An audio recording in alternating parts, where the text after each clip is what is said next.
when we think about our business, we think of it like an architect. We're designing it with these restrictions and understanding the realistic things that we have to be able to deal with. How fast can we grow the company?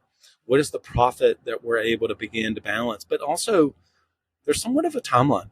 I've talked about this many times, but I believe when you think about what is your business blueprint, it is three things.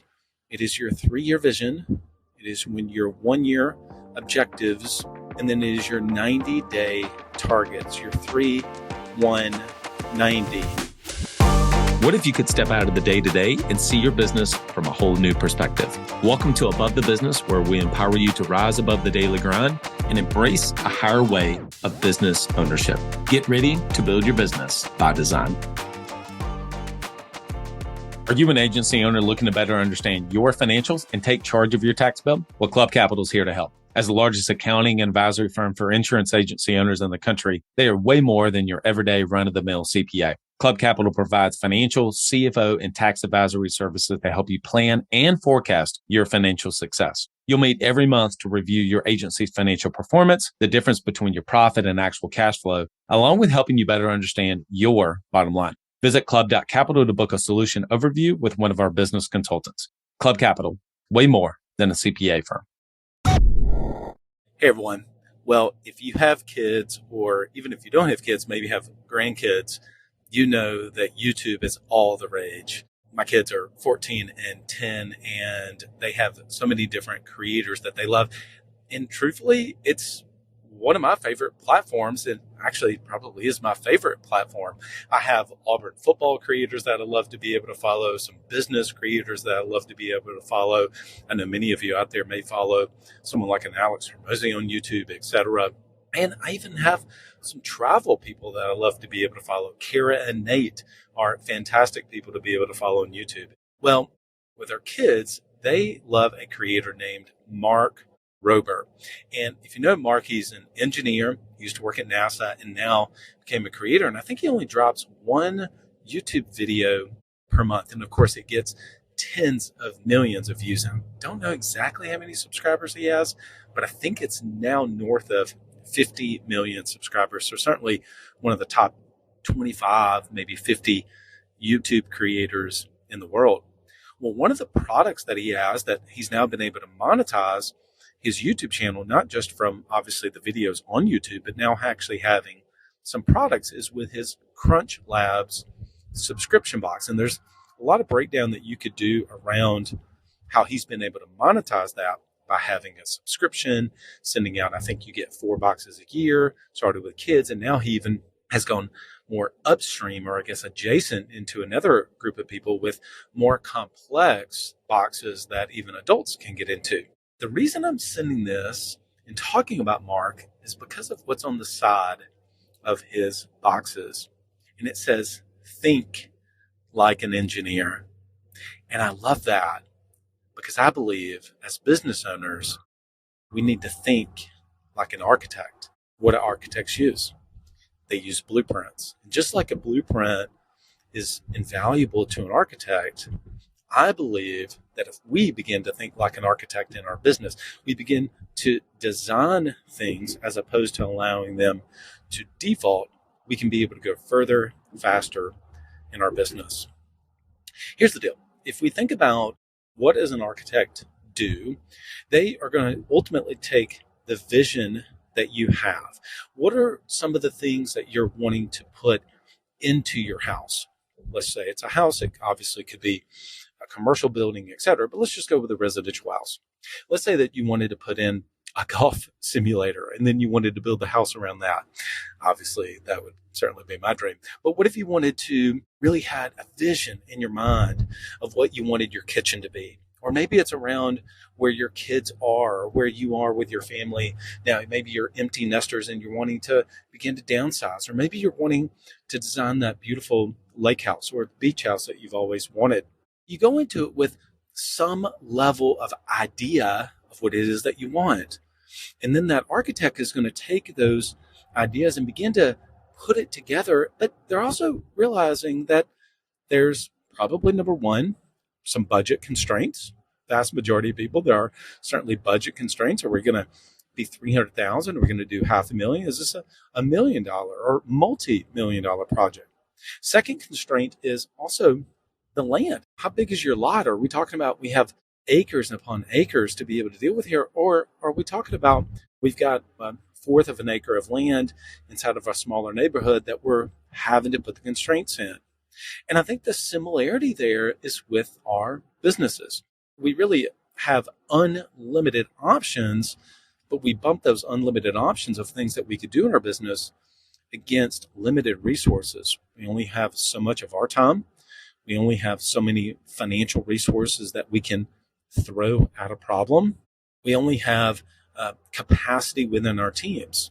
See, the world that I know and operate and work with people is in businesses doing, say, 300,000 up to 3 million in revenue. And so you're typically looking at team sizes of one or two team members, all the way up to maybe 20 or 30 team members in size. And sure, can you go beyond that? And maybe some of you listening to this have been able to go past that level in your business and maybe even have desires to want to go past that. But when you're somewhere in that 2 or 3 team members to 30 team members size, there's limited resources that you have. You can't just throw money at a problem like a bigger business often can. And certainly we don't have the financial backing. And so when we think about our business, we think of it like an architect. We're designing it with these restrictions and understanding the realistic things that we have to be able to deal with. How fast can we grow the company? What is the profit that we're able to begin to balance? But also, there's somewhat of a timeline. I've talked about this many times, but I believe when you think about what is your business blueprint, it is 3 things. It is your 3-year vision. It is when your 1-year objectives, and then it is your 90-day targets, your 3, 1, 90. That's your business blueprint. That is what you ultimately want the house to begin to look like. Now, certainly, depending on how detailed those blueprints are, your builder, your contractor is able to take some of those blueprints and then go about building the house. But they don't break ground, is what they'll say. They don't break ground and begin to lay the cinder blocks. They don't begin to fill in with the gravel and begin to put the plumbing in. And they don't begin to do any of that until first that house is designed. When you think about that, are you potentially maybe just running enthusiastically, working really, really hard? This is almost never an issue for small business owners about whether or not they're working hard enough. This is the one area certainly that I believe Hormozy maybe tends to overstate what it takes to working hard. But he tends to talk about the need to increase volume. And I think for younger people, especially people wanting to get into business and get started, that certainly is the case. But by far, what I tend to see is more overworked business owners. That was certainly me, where I was working so hard that I was actually spinning my wheels. And when I go back and think about what were all the things that I was maybe doing wrong, well, one of them was I didn't have a blueprint I was operating off of. If you pressed me, and I had some situations where I was in other entrepreneurial groups, and they would ask some of the most basic questions. So what's the goal? And I would give some half-hearted answer. And I remember one person at a CEO roundtable meeting where I live, the person came back and asked me the exact same question. And I had talked for 5 minutes. And they said, so I'm going to ask it again. What is your goal? What are you building towards? And I really didn't have a good answer. I think I tried again, and he ultimately kind of let me slide. But now, if you ask me that question, you could be able to say, what is it you're trying to do over the next 3 years with this business? Where are you trying to go with this business over the next 3 years? What are you trying to do in 2025? And that's the first step. So it's really about taking the time to develop your 3-year vision. And then secondly, communicating that down to your team. At that point, you begin to get buy-in and you can start to quote unquote break ground in your business, you start to actually, the effort that you're putting forth is now there's an end vision in mind. Now, does the journey stop there? Almost never it does. The journey continues on. That's the beautiful thing about entrepreneurship. But at least we have a vision of what it is that we're working towards. And when we get there 3 years down the road, we'll look back and we'll see, hey, how did we do with that? This is what we said we wanted to do. How did we do? And it becomes almost an artifact of nature that you're able to look back on and see, wow, what was my thinking back then? Now, this is not always the case, but I'm going to say the majority of the time when people have gone through even sometimes the uncomfortableness of creating their first 3-year vision. For many of you listening to this, you're probably accustomed to doing the 1-year sprint. You're accustomed to setting 1-year goals for 2025. That's not uncommon. I mean, you're in business your first year, you're setting your 1-year goals. But expanding that out to 3 years and then even breaking it down into that 90-day, and then the combination of those three, I think is what is really unique. The closer you get, the more detailed your plans, your actual actions need to be, and the easier it is to see.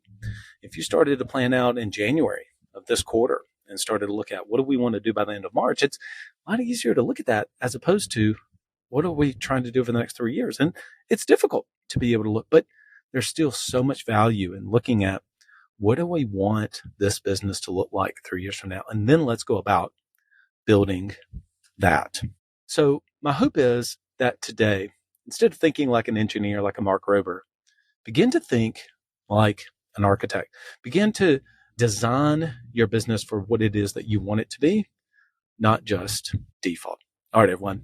Hope this helped you to make the move from being the rainmaker of your business to becoming the architect of your business.